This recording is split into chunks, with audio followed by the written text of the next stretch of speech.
Hey guys,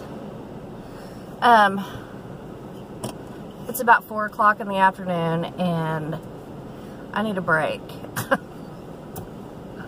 I'm still not done yet with my day. I'm almost done, but I got another hour to go. But I wanted to just take a few minutes and do this empty nest video on my big old Dollar Tree haul. You guys have seen it. We were talking about empty nesting, or I was, and I asked you guys, well, I said we need to do an empty nest video, and you guys' comments just snowballed. You're like, yes, do an empty nest, yes, do an empty nest. And I thought, you know what, I'm gonna pull over, I'm gonna take a few minutes, take my 15 minutes, and let's talk about it. I'm sorry. Let's talk about empty nesting. Okay, so I'm gonna rewind a little bit. The boy's father and I, his name is Chris, my ex-husband, my boy's dad. When we got divorced, we got joint custody. The boys were, Wyatt was 10 and Alex was 16. And the boys stayed with me for a while, and then they decided instead of going to Tulsa public schools, they wanted to go to Cherokee schools, and they wanted to go live with their dad. So, which is about 3 hours away. That almost killed me. That almost killed me. That threw me into a tailspin, and I'm just being real with you guys. That threw me into a tailspin, and I'm talking nervous breakdowns, depression. I mean, I was a hot mess. I was a mess. And I would call my mom and cry, because my mom kind of went through that with me and my sister when we got older, and her and my dad were divorced. And I would call my mom and cry, and I'm like, I can't handle it. I can't handle it. And she's like, they'll be back. They'll be back. I promise you, they'll come back. They'll come back. Well, she was right. They did. Alex was back.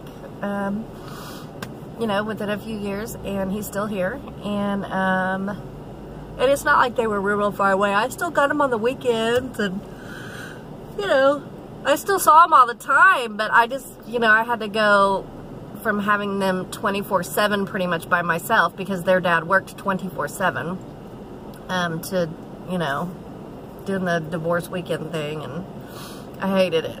But anyway, that was one of the worst times in my life. So fast forward, we get through that. Both the boys come home, and they're going. I'm so sorry. They're going to visit their dad on the weekends, or their friends, or whatever. So, as sad as it is, it just kind of grew up like that. But their dad and I, you know, we still raised them together, we feel like. So, anyway, so both the boys are home. Alex, you know, grows up and moves out, paying his own bills. Wyatt's home, and he does his junior year, and he finishes his senior year, and he's with me, and I'm so sorry. I need some caffeine. And he's like, he pulled me over. I was walking through his bedroom, because his bedroom is off, the laundry room is off his bedroom, and he's like, Mom, I need to talk to you. And that sweet kid just started crying. And I said, Wyatt, what's wrong? Why are you crying? He's like, well, I'm thinking about going back to live with Dad and working. Mind you, he's graduated high school and he's about to turn 19. He said, I'm thinking about going back to Cherokee and working. And I said, okay, why are you crying? And he's like, because I'm going to miss you, and I'm going to miss Bubba, and I just don't know what I should do, and I don't know what I should do. And I said, let's not put a period at the end of this sentence. I said, and I'm not going to get all twisted up about it. I said, why don't you, instead of packing up your whole room and everything you own and going back to Cherokee to work, I said, why don't you pack a duffel bag and stay for a few weeks, stay for 6 months, stay for a year, figure it out. If you want to go to college there, if you want to go to college here, if you know, I was like, you're almost 19, you're grown now. It's time for you to start making your own decisions and start paying your own bills. And so he's like, okay. So he packed a duffel bag, went to his dad's, And he came home once. He's been gone about a month, and he came home once in the middle of that, 4 weeks. And, of course, we talk every day. But he called me. I just assumed he would come back. I just assumed he'd come back and go to school here, work here, because Tulsa, Broken Arrow, Owasso, there's more opportunity here than there is in Cherokee. Cherokee is about the size of this phone. I mean, we're talking small town. But anyway, he calls me last week.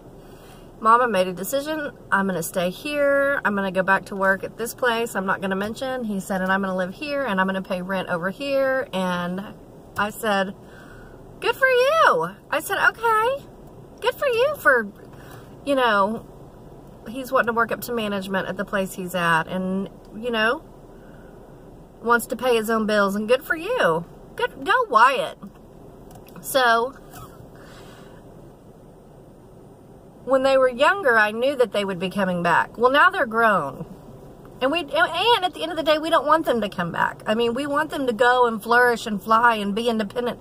I've poured my life into my boys so that they would know the Lord and become independent. And I messed up a lot along the way. I mean, you can ask anybody who knows me. I'm definitely not mom of the year, but I am close with my boys.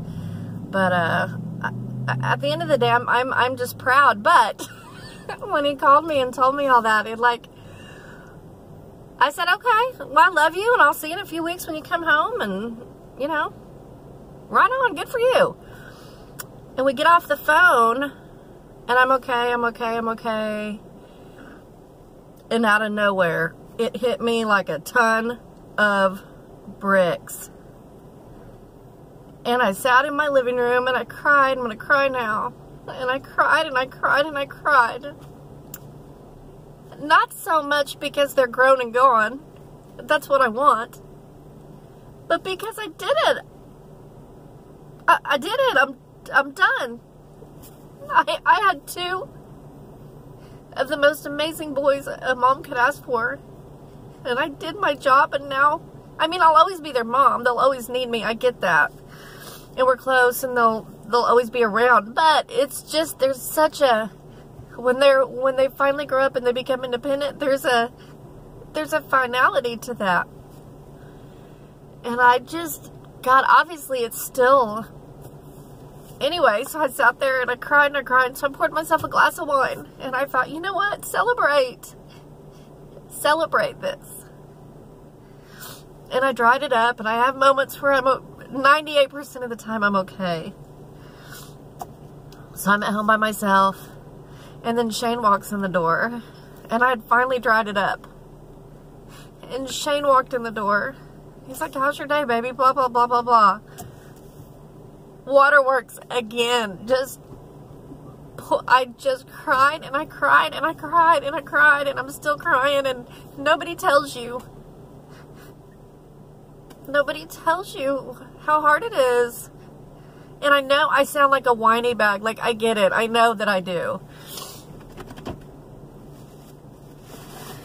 But, you know what? I'm the kind of person who, I wear my emotions on my sleeve. And you guys know that. If I'm sad or upset, I cry in front of you. I got nothing to hide. I got no shame. If I'm happy, I let you know. If I don't feel good, I let you know.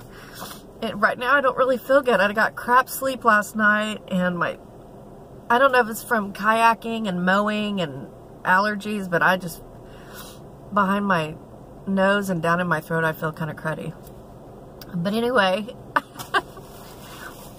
you know, I can't hide my feelings. Now, I don't like to be vulnerable, I can tell you that. There's only certain places and times where I will let my vulnerability show. And right now is one of them. You know, when I feel like sharing my heart, I will be completely vulnerable. But if I feel like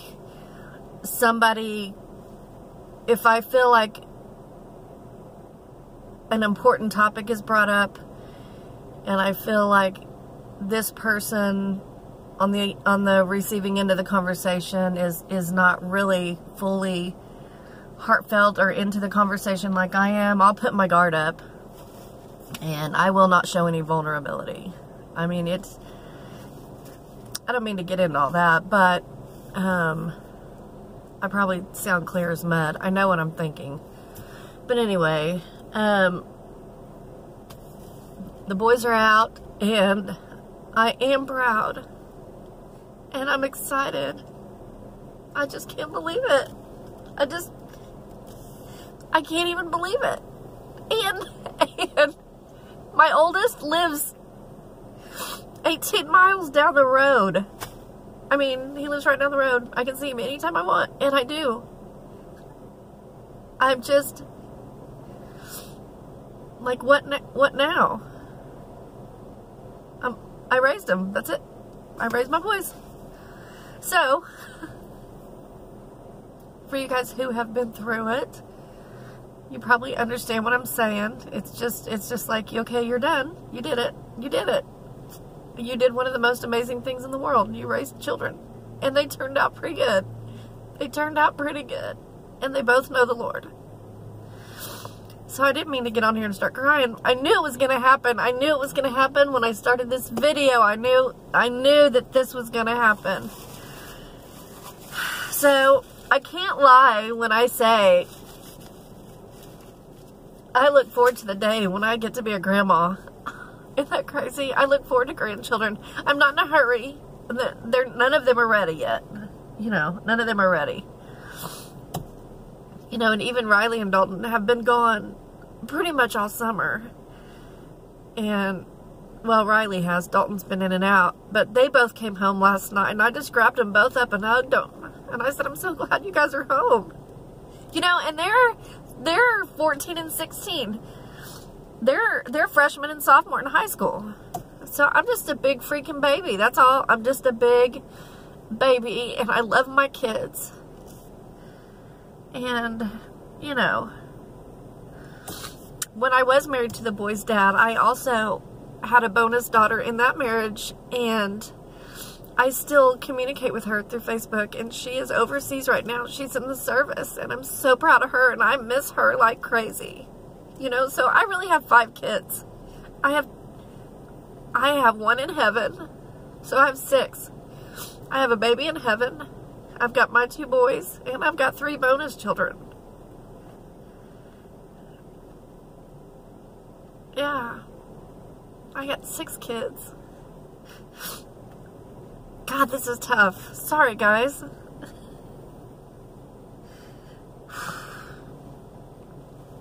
I gotta dry this up. I'm sorry that I'm such a crybaby, but I am, and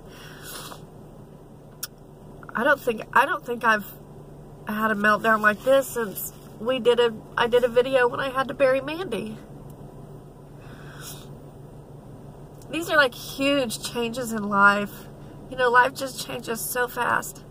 And I am grateful that all, you know, even my other bonus daughter who's in the service, and she's on a big warship right now. She's on a ship. She's in the Navy. And she's serving our country, and she's beautiful, and